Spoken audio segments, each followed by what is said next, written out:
Kumva no kumvira birakiza. Gukira k'umuntu guturuka ku kumvira, ariko kumvira k'ukuri ni ukumvira ijambo ry'Imana, ijwi rya Mwuka Wera rivugira mu mutima wawe, za ntekerezo zawe zigahitamo kumva no kumvira icyo Imana ikwifuzaho.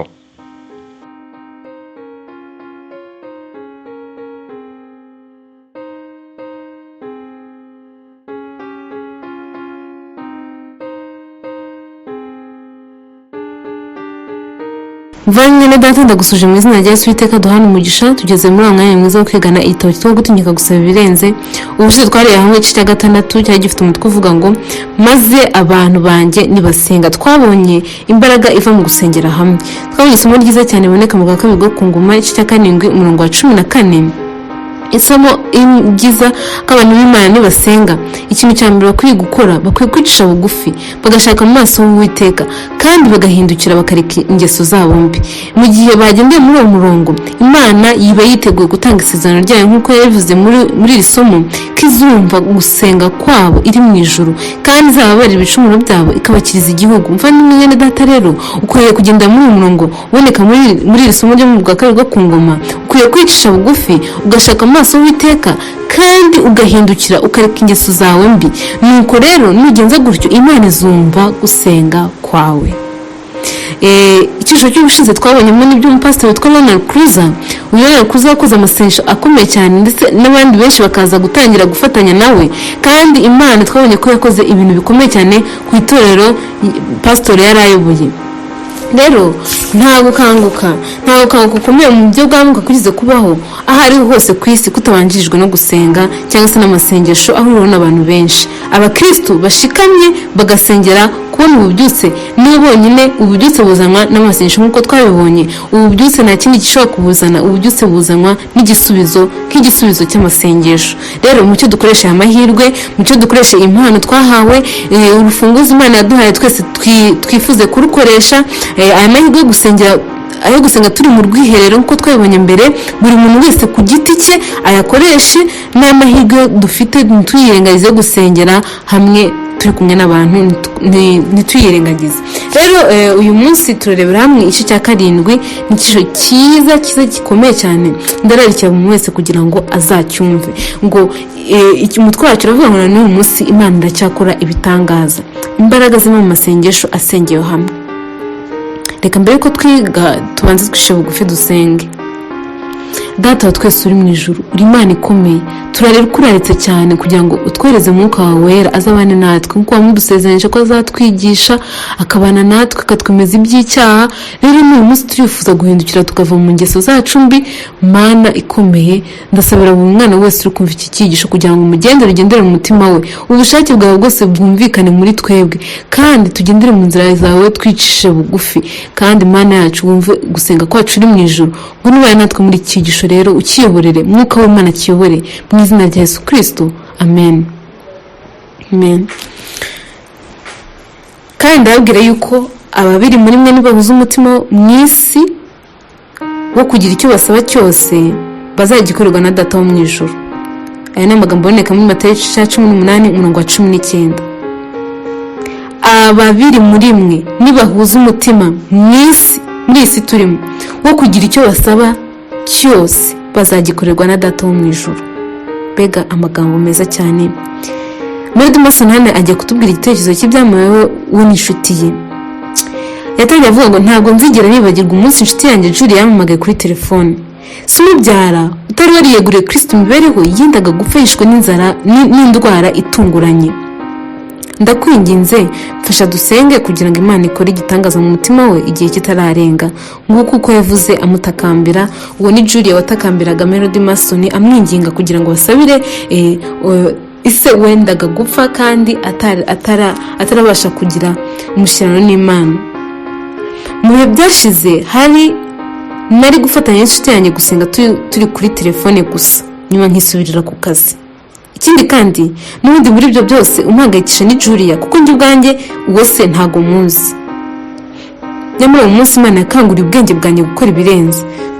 Yankanguye guhagarara na Julia mu cyuho igihe yanyerekaga ko buri muntu wese ari uw'agaciro katarondorwa kuri yo. Naba mbazi cyangwa se ntabazi. Nuko nyuma gusengera kuri telefone numvise nemejwe mu mutima yuko Imana yarimo kunsaba gukomeza kwiriza ubusa ngasenga na Julia kugeza ubwo tubonye igisubizo cyo mu buryo bwa mwuka. Nari mfite akazi kenshi mu by'ukuri, nyamara nagashyize ku ruhande maze ntangira gusenga. Nyamara ntabwo nakomeje gusenga muri iryo joro rya mbere kubera amasezerano nari mfitanye n'abampaye akazi yanzitiye. Bwa mbere nabanje kujya impaka n'Imana mvuga nti ibi nta bwenge bubirimo, iki ni ikintu gitoya, sinakubuza gukora akazi. Nyamara naje kumva mwuka yemeza umutima wanjye ati mbese ako kazi gafite agaciro kurusha ubugingo napfiriye. Muvandimwe ne data, ndagira ngo aya magambo uyatekerezeho cyane, ndinginga mu mwuka w'Imana kugira ngo akugenderere. Abantu benshi ntabwo bagifite umwanya wo gusengera abantu, ndetse ntabwo ari gusengera abo bazi gusa. Hano muri Dimas n'ikibazo yaragize nuko yari kuvuga ati iyi ngibi ni ibintu by'agaciro gake, ni ikintu gito cyane gusengera n'umuntu ntanazi. Umpangayikishije ni Julia, ni inshuti yanjye. Uyu mubyeyi se kumusengera, wenda yashobora no kumusengera kuri telefone gusa, nyamara ngo umwuka w'Imana yamujeho. Mbese ako kazi gafite agaciro kurusha ubugingo napfiriye. Abana b'Imana ntabwo bakibona umwanya wo gusabira abandi bantu, n'umwanya wo kwisabira ubwabo ntabwo bakibona, kuko basimbuje iby'Imana, icyifuzo Imana yashakaga ntabwo bakizi, kuko ntabwo bagira umushyikirano nayo nk'uko twabibonye mu gisho byagiye bitambuka. Kuko iyo uri inshuti y'Imana, ijyana nayo buri munsi, umenya ibyifuzo byayo, umenya ikihangayikishije, umenya ikibabaje muri iki gihe. Rero hano uyu muri Dimas nawe yaratangiye kugwa muri ibi bitekerezo, avuga ati iki ni ikintu gito cyane, sinakwibuza gukora akazi kubera iki kintu. Ariko Mwuka w'Imana ngo yemeje umutima we ngo mbese ako kazi gafite agaciro kurusha ubugingo napfiriye. Reka nkubaze nawe, ese ibyo bintu ugiyemo biruta agaciro kurusha ubugingo Imana yapfiriye? None se ko ari abantu benshi bizeye ko uri umuntu w'umunyamasengesho, bizeye ko uri umuntu w'Imana, bakugejejeho ibyifuzo byinshi ubu ntago bibarika. Abantu benshi bakubwira ati sengera umwana wanjye kanaka, uyu witwa guta, sengera umugabo wanjye, sengera uyu nguyu kanaka. Ariko icyo cyifuzo wagisize aho ngaho, nta mwanya ufite gusengera ubugingo burimo burazimira. Uyu muri Dimas, umwuka w'Imana yaramugendeye aramubwira ati mbese ako kazi wowe, ako kazi kawe muvandimwe ne data, gafite agaciro kurusha ubugingo napfiriye. Ibyo bintu ugiyemo biri gutuma udasabira abandi, biri gutuma udaheza agaciro ukuntu Imana yo ibyifuza. Ahangaha muri Dimas ngo Yesu yumva akojwe n'isoni, ngo yumvishe akojejwe n'isoni, ngo maze ndeke icyaha cyanjye cyo kudasohoza iby'Imana ishaka. nayo Imana irashaka ko uyu munsi turi kwigana iki cyigisho urekeraho icyaha cyawe, urekera ate no gusabira abandi. Watangiye unasengera abana bawe, wenda abana bawe mu buryo bwa mwuka ntago bashikamye, umugabo wawe, umugore wawe, abaturanyi bawe, imiryango yawe, abo mukorana ku kazi, ariko uza kugira urarekera kubera ko uhuze cyane. Ariko Imana iravuga ati ihana icyo cyaha cyawe uyu munsi. Igihe ngo muri Dimas yihanaga iki cyaha cye, ngo yise ngo igihe yagenzaga atyo, ngo yumvise imbaraga nshya iri mu amasengesho ye.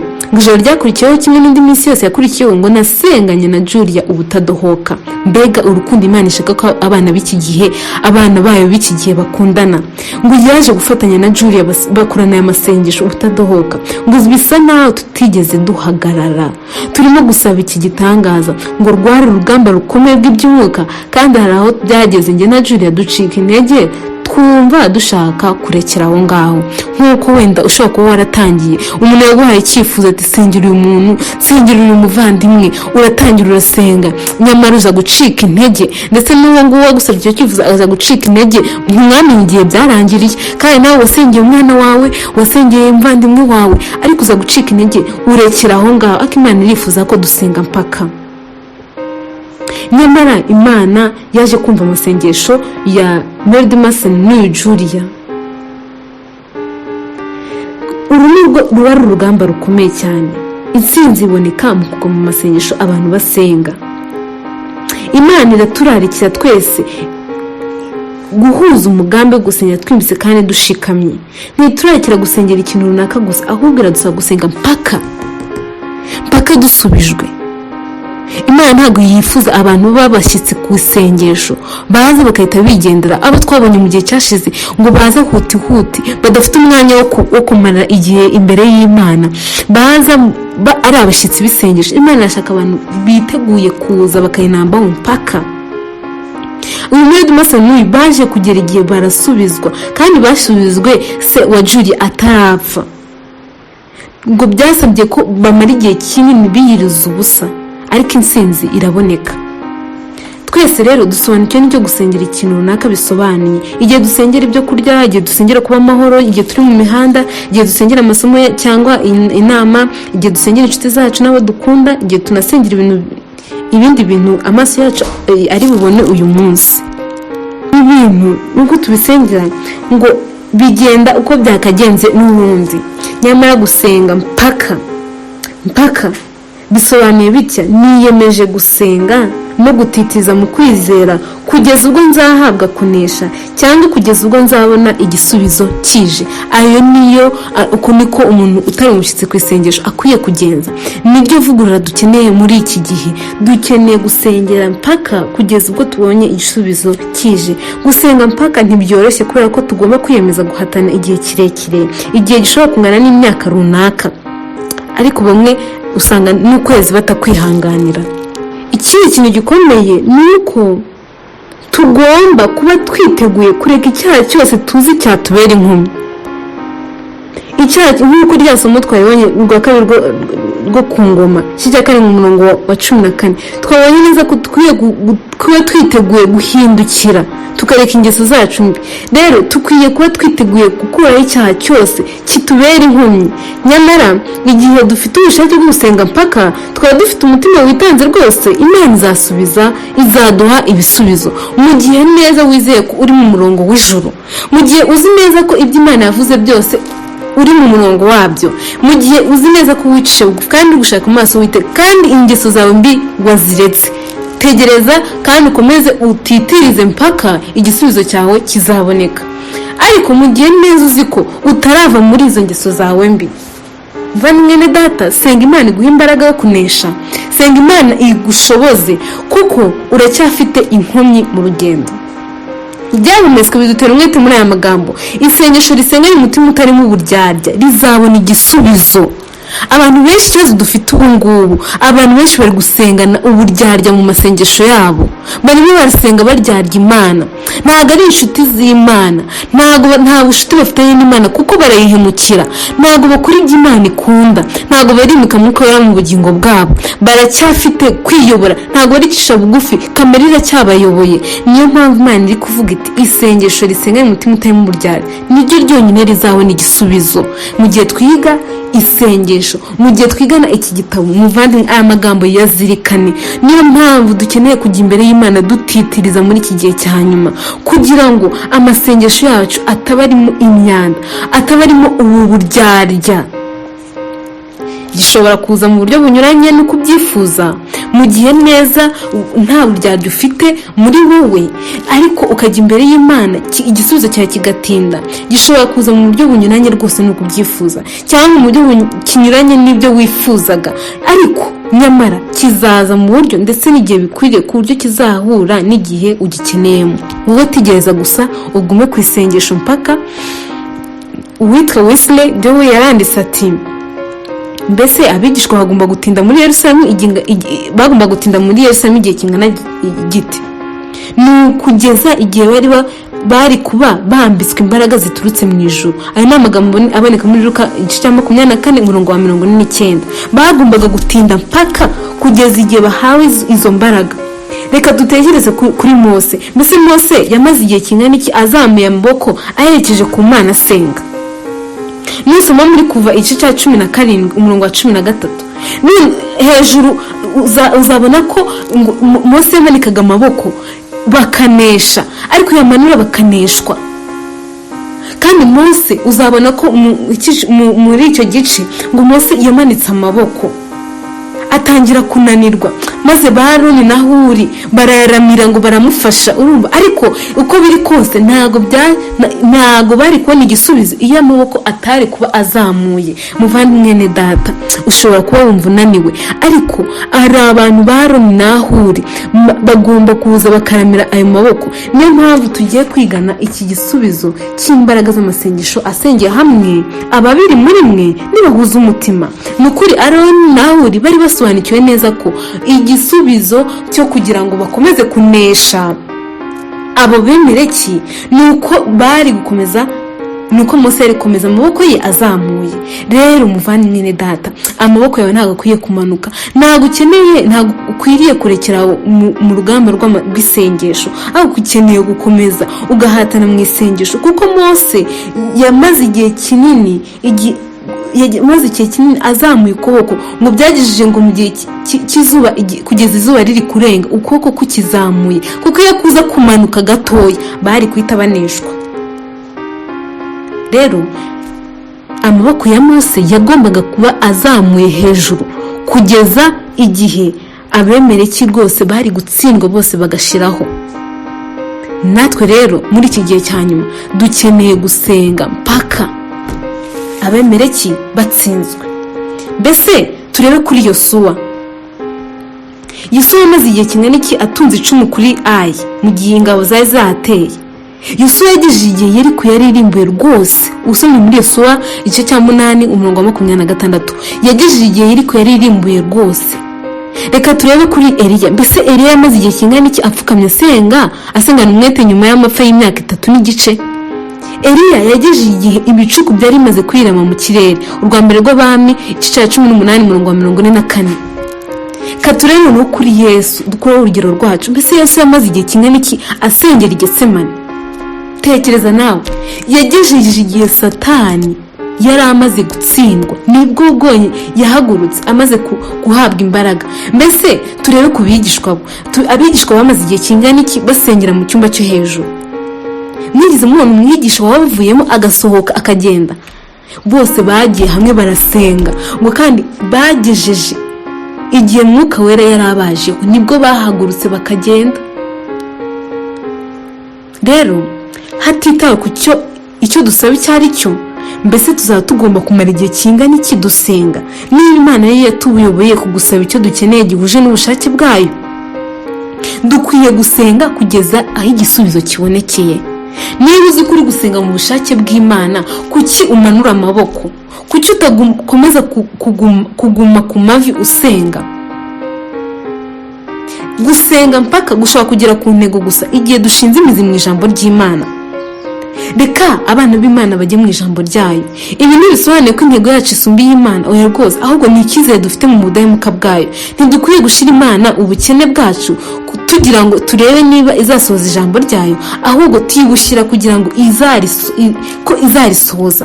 Si kugira ngo turebe ko idukunda, ahubwo ni kubera ko yo Imana yacu iradukunda. Tuyibushyira kuko n'ubundi ibibizi kandi iba yiteguye gusohoza iryo sezerano. Ijambo ryayo rero dukwiye kwishingiza ku magambo Imana ubwayo yivugiye, tukagenda tukayashyira imbere y'Imana, ubundi tugategereza ko ayo magambo asohora kuri twebwe. Niba ibyo twabashije kubona mbere byabashe kumvikana nk'uko Imana yabigusobanuriye, kuba ugomba kubanza wicishije bugufi koko, udafite uburyarya muri wowe, kandi urimo uruhanira guhindukira ukava mu ngeso zawe mbi. Imana iracyakora ibitangaza kugeza n'uyu munsi. Rero ntabwo dukwiye gucika intege. Iyo ubuzima bwacu tubuhaye Kristo, duhinduka umugabane w'abagize umuryango mugari w'abantu.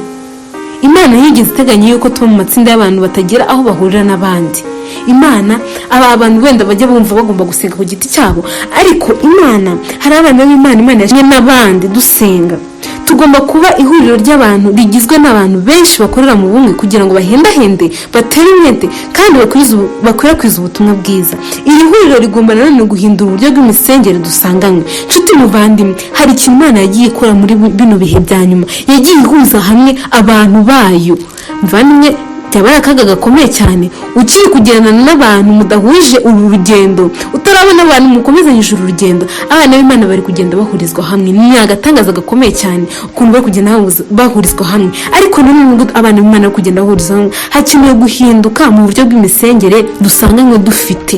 Dukeneye guhurizwa hamwe ariko tugahindura uburyo bw'imisengere. Dukeneye kugira umwete. Igihe n'inshuro yandikiraga mwene data mushiki wacu Fanny's Wolf byerekeye insanganyamatsiko yo gusengera hamwe, yaranditse ati dushishikarizwa gusengera kugera ku nsinzi kandi dufite icyizere kivuye ku Mana yuko amasengesho yacu azumvirwa kandi agasubizwa. Kandi ababwira yuko ababiri mumwe nibahize umutima mwisi wo kugira icyo basaba cyose bazagikorerwa na Data wo mu ijuru, kuko aho babiri cyangwa batatu bateraniye nanjye mba ndi hagati yabo.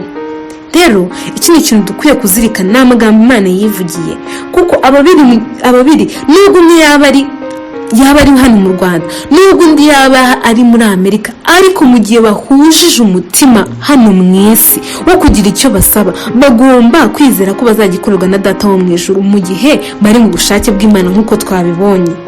Isezerano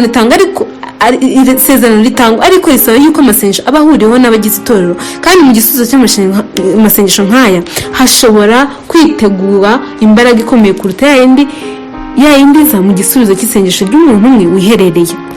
Mu gihe abantu b'Imana bahurijwe hamwe basenga kandi koko nta buryarya bafite, biteguye bari imbere y'Imana basenga, hazagaragara igisubizo gikomeye cyane kuruta icyo umuntu umwe wiherereye. Imbaraga izatangwa izaba ingana n'ubumwe bw'abagize itsinda. Mbega ikintu gikomeye cyane.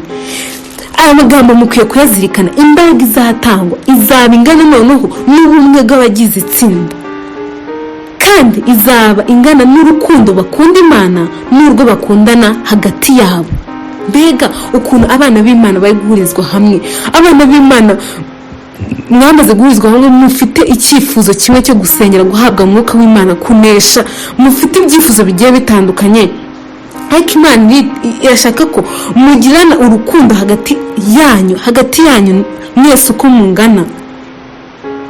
Imana yiteguye kubasukaho imbaraga y'abagize itsinda. Niyo mpamvu muntu w'Imana, wowe uri kumwe n'abandi, wikereza abandi ni mu gihe wumva utari mu bushake bw'Imana, ahubwo reka abana b'Imana bashaka kujya mbere bajye mbere, kuko Imana yiteguye gutanga imbaraga ingana n'ubumwe bw'abagize iryo tsinda, mu gihe bafitanye ubumwe, mu gihe bafitanye urukundo, mu gihe bakundanye mo hagati yabo nabo. Imana iriteguye rwose. Nanone agendeye ku byanditswe muri Matayo 18:19 cyangwa 20, yaranditse ati atanga ati mbega isezerano rihebuje, mbese turabyizera? Mbese iri sezerano turaryizera? Mbega ukuntu igisubizo cy'amasengesho nk'aya yazamurwa n'abimbuwe hamwe, byaba ari byiza igihe yaba azamuwe ku Mana mu kwizera kuzima. Ese nk'uriya umunyamasengesho twabonye, iyo haza kuba hari abanyamasengesho, nicyo kibazo twibazaga, iyo haza kuba hari abanyamasengesho abana bose bari biteguye muri kiriya gihe baza kuba bameze nka Yide bagasenga Imana nk'uko Yide twabonye ko ari umunyamasengesho ukomeye cyane muri kiriya gihe. Umuntu wasenze umutima ukaba waravuye mu gihande kimwe ukajya mu kindi gihande, utarahwemaga gusengera abari kuzimira, wabaga wifuza ibyifuzo, yabaga yiteguye gusaba ibirenze.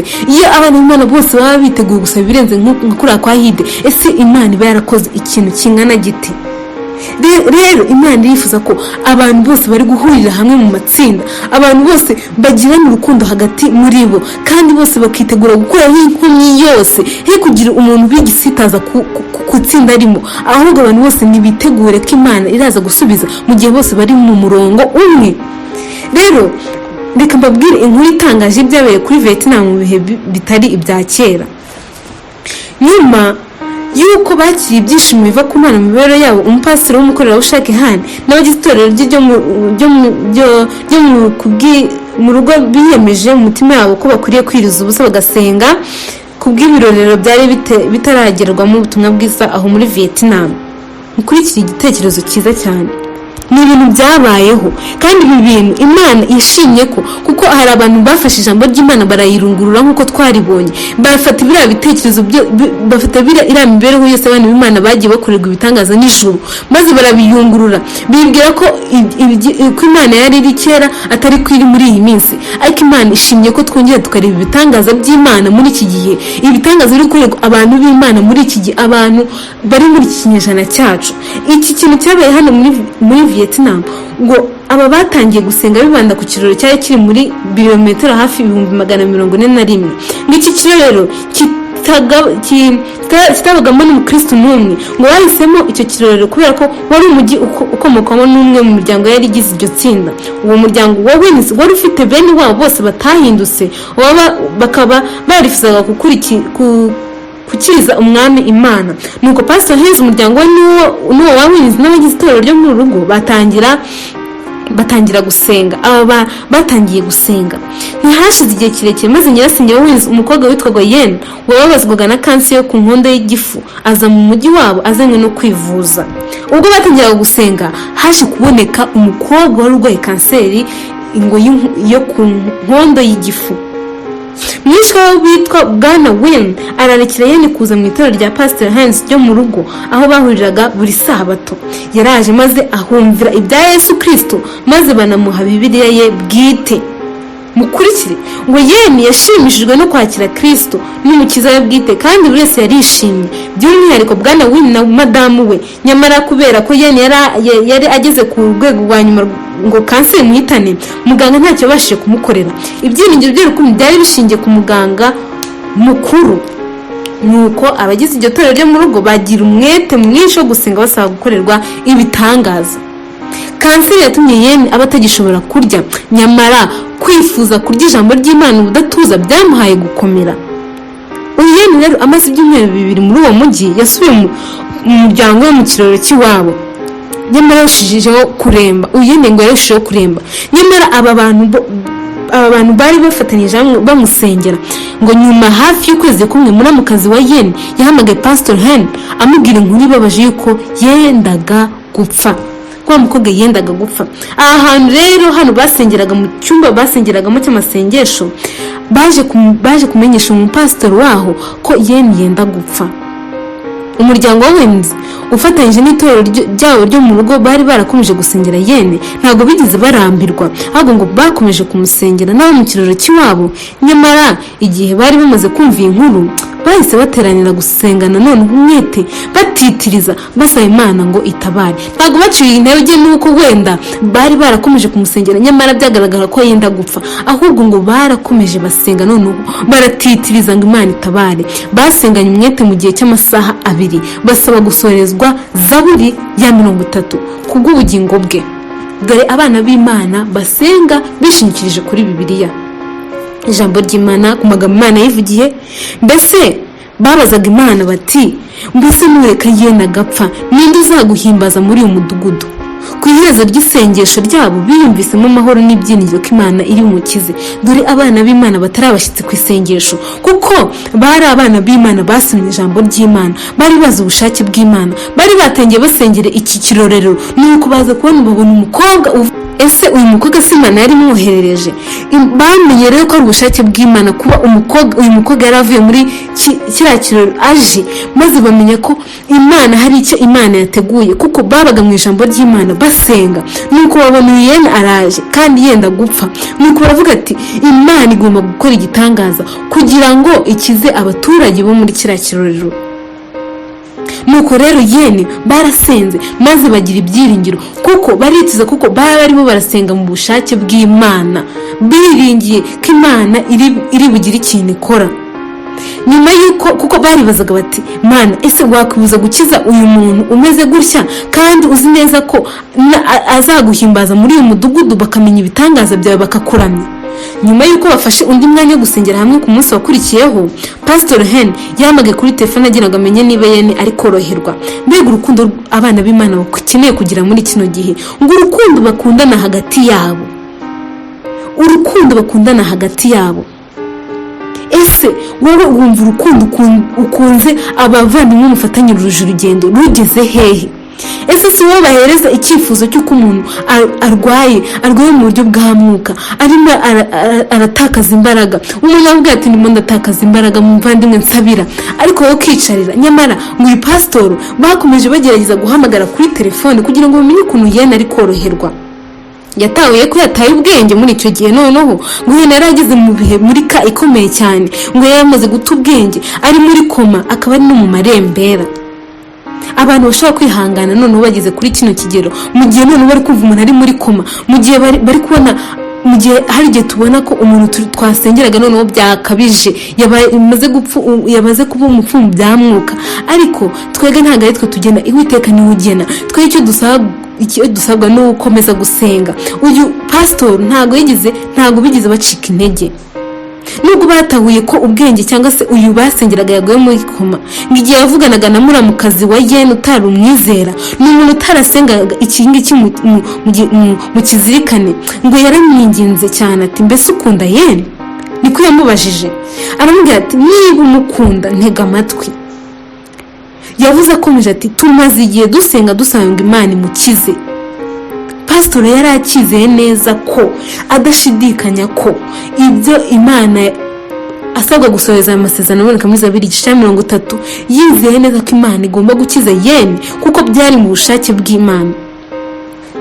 Kuko iyo ujya mu ijambo ry'Imana ubabonamo ubushake bwayo. Rero uyu pastor ngo yingize uyu mugore, uyu muramukazi wa Yene utari umwizera, amubwira akomeje, amubwira ati ntega amatwi niba umukunda, tumaze igihe tumusengera, Imana niyo yonyine ibasha kumufasha muri uyu mwanya.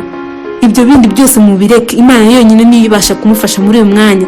Aramubwira ati ndakwinginze genda ufate igitabo cya Yene cyitwa Bibiliya, ya Bibiliya bari baramuhaye.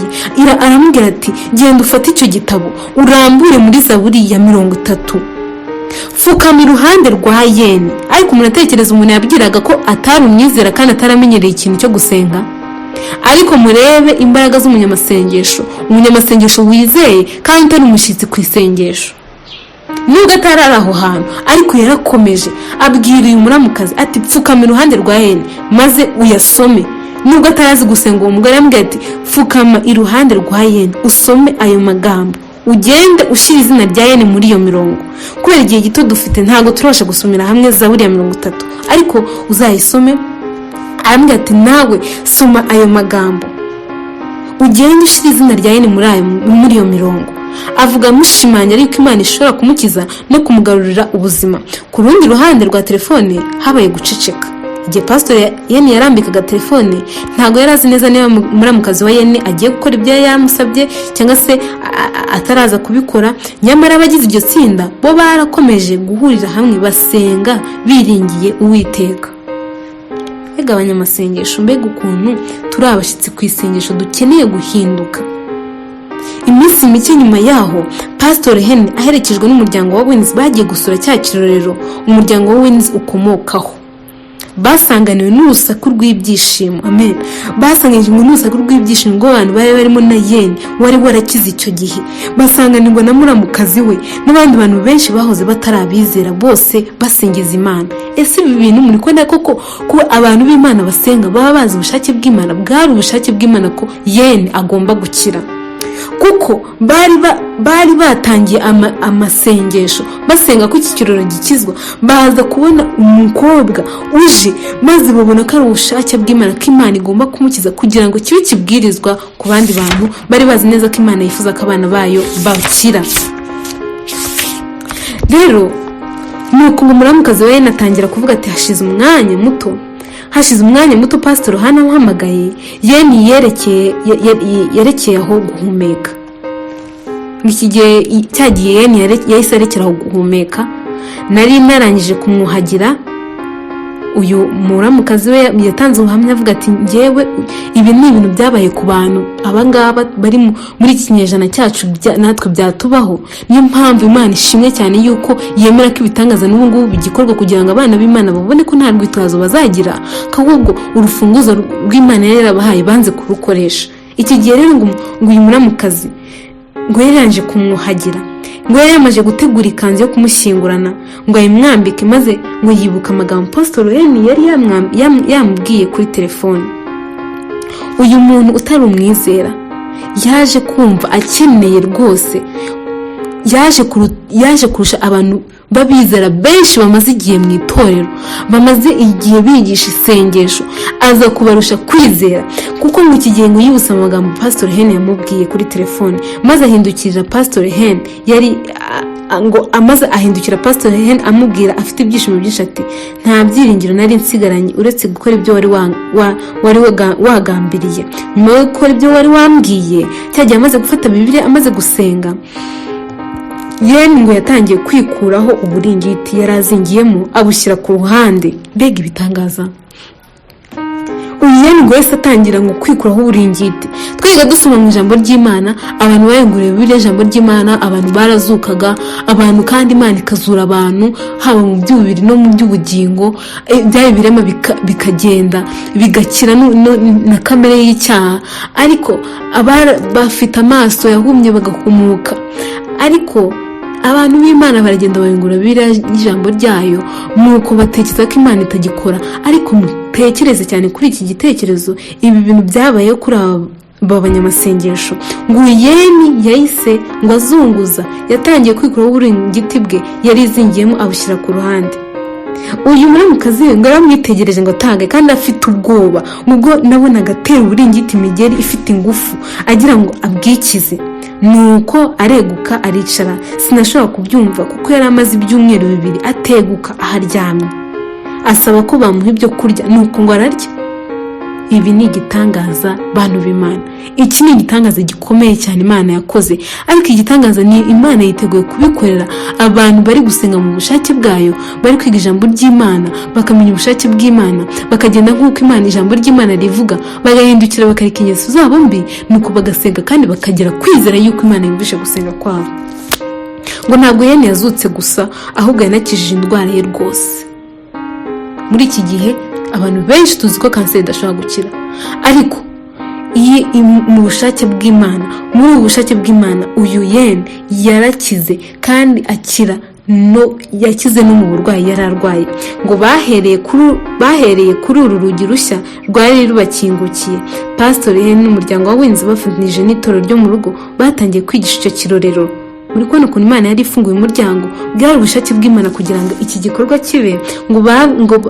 Ngo Pastor Yen babwiraga iby'umutangabugingo ubakunda n'amagambo ye afite imbaraga aboneka muri Bibiliya. Abantu ngo barenga 50 bakiriye Kristo, kandi amakuru y'icyo gitangaza n'urukundo rw'Imana ubu biri gukwirakwira no mu bindi birorero byo muri ako karere. Mbese kambabaze, iki gitangaza cyari gukorwa iyo abizera bo muri ririya torero rito ryo mu rugo muri uriya mujyi batagira ubushake bwo kwiriza ubusa no gusengera kiriya kirorero. Kuko twabonye ko mbere batangiye basenga bafite kwiriza ubusa, barimo basengera kiriya kirorero. Nuko haza kuboneka uriya mukobwa araza. Mbese byagenda bite turamutse dukurikije urugero rw'aba bene data n'abashiki bacu muri Vietnam, tugasengera n'abantu nubwo tutaba tubazi nk'uko Melody Mason yabivuze, tugasengera abantu bataragerwaho ubutumwa bwiza bo mu miryango migari waho dutuye n'ahandi tutabasha kugera. Abana b'Imana bakeneye kugirana urukundo hagati yabo. Twese dukeneye gusengera abantu bari hirya no hino, twese dukeneye kugirana urukundo. Iyo tuvuze iby'urukundo abana b'Imana bakwiye kugirana, ntekereza cyane ku bya Mukristo ubwo bari mu rugendo. Iyo usomye agatabo k'umugenzi usobanukirwa neza, iyo gusoma kuri iraso bivuga uruzi ni rwo rupfu, ukareba ukuntu byiringiro na Mukristo barimo baragenda. Igihe noneho byiringiro ubye Mukristo yakoze urugendo rurerure, akaba yaranesheje ibintu byinshi cyane byagendaga bimuca intege, ariko hari ahantu yageze acika intege. Mukristo ngo ubwo bari bageze muri urwo ruzi ngo atangira kurengerwa, ariko byagaragaye ko byiringiro yamuhumurije, akamubwira ati mwene data wowe tuza ihangane, njye ndumva nashyikirije ibirenge hasi kandi ni heza. iki ni cyo abana b'Imana bakeneye gukora muri iki gihe. Umwana w'Imana wese akeneye kubwira mugenzi we ibiri kumugora, akeneye kubwira mugenzi we ibyamunaniye, akeneye kubwira mugenzi we ikimutsika imitima. nuko abana b'Imana kubera urukundo rw'Imana bafitanye hagati yabo, ntitwirengagize intege nke umuvandimwe wacu yagize, ntitubihereze agaciro gakeya ngo tubigire iby'igihe kizaza. Melody Mason yabonye iby'inshuti ye imubwira, nuko ngo amfatanya nawe muri icyo cyuho, nuko ngo biyiriza ubusa barasenga. Uyu mukobwa iyo bataza kugira igihe kinini bari gusenga, ngo aba banyamasengesho bahurire hamwe ntibacike intege bakomeze basenge, ntago iki gisubizo bari kukibona nk'igisubizo cy'amasengesho, ahubwo bari gucika intege. Ariko ngo igihe mu Kristo na byiringiro igihe mu Kristo yaratangiye gucika intege, byiringiro yamubaye hafi. N'iki gihe rero abana b'Imana bakeneye gusenga bagafatanyiriza hamwe, nicyo gisubizo cy'amasengesho asengeye hamwe, kandi Imana izamanura, izatanga imbaraga igizwe n'ubumwe bw'abagize iryo tsinda. Nshuti, uyu nguyu mu Kristo ngo yabwiye inshuti ye Byiringiro ati ingoyi z'urupfu ziragenza ngo ndumva namanutse, ndumva njyewe ntakibonye igihugu cy'amata n'ubuki. Ariko ngo yumvaga yageze mu mwijima, ngo yumvaga afite ubwoba bwinshi cyane, ngo yumvaga atabasha kubona ibyamunezeza mu rugendo rwiwe, none yari atakibibona. Ariko dukeneye cyane natwe kwita kuri ibi bintu abantu bari kugenda bacika intege. Dukeneye cyane kujya imbere y'Imana kubw'urukundo Imana yamaze kutwanuza urukundo rwayo, tukagira urukundo rwinshi, tugasanga abo bantu, tugafatanya nabo gusenga, tukababarana nabo, kuko Byiringiro ngo yaruhijwe cyane no kugira ngo agerageze kuramira umukristo. Byaramuruhije cyane, ngo ariko arakomeza aramwinginga, arakomeza aramubwira ati humura, Kristo Yesu aragukiza. Arakomeza no kuvuga ngo ndatekereza no muri iki gihe ariko abana b'Imana begereje urugendo rugana Siyoni, kuko bari begereje cyane benda kugerayo, natwe twenda kugerayo. Dukeneye rero guhumurizanya, dukeneye kugirana urukundo, tukajyana hamwe, amasengesho yacu akagendera hamwe. Nk'uko Byiringiro akomeza akamubwira ati mbonye irembo, mbonye biteguye kutwakira, komera muvandimwe. Mbese no muri iki gihe dukeneye gusengerana tugahabwa imbaraga. Reka iki cyigisho kizakomeze ubutaha, igice kirekire kandi dukeneye kucyumva cyane tukakimbika. Tuzakomeza ubutaha tugaruka ku bintu by'ibanze cyane byakomeje muri iki cyigisho. Reka Imana ikomeze kutwumvisha aya magambo, Imana ikomeze kuturemamo urukundo, Imana ikomeze kuduha gusenga mpaka tutarambirwa, mu izina rya Yesu Kristo. Turagushimiye Mana nziza, turagushimiye ko udushoboje kugira ngo iri jambo ryawe ritambuke. Reka Mwami ukomeze kuryumvisha buri mwana wawe wese waryumvishije abashe kuryumvira ku rugero rukwiriye.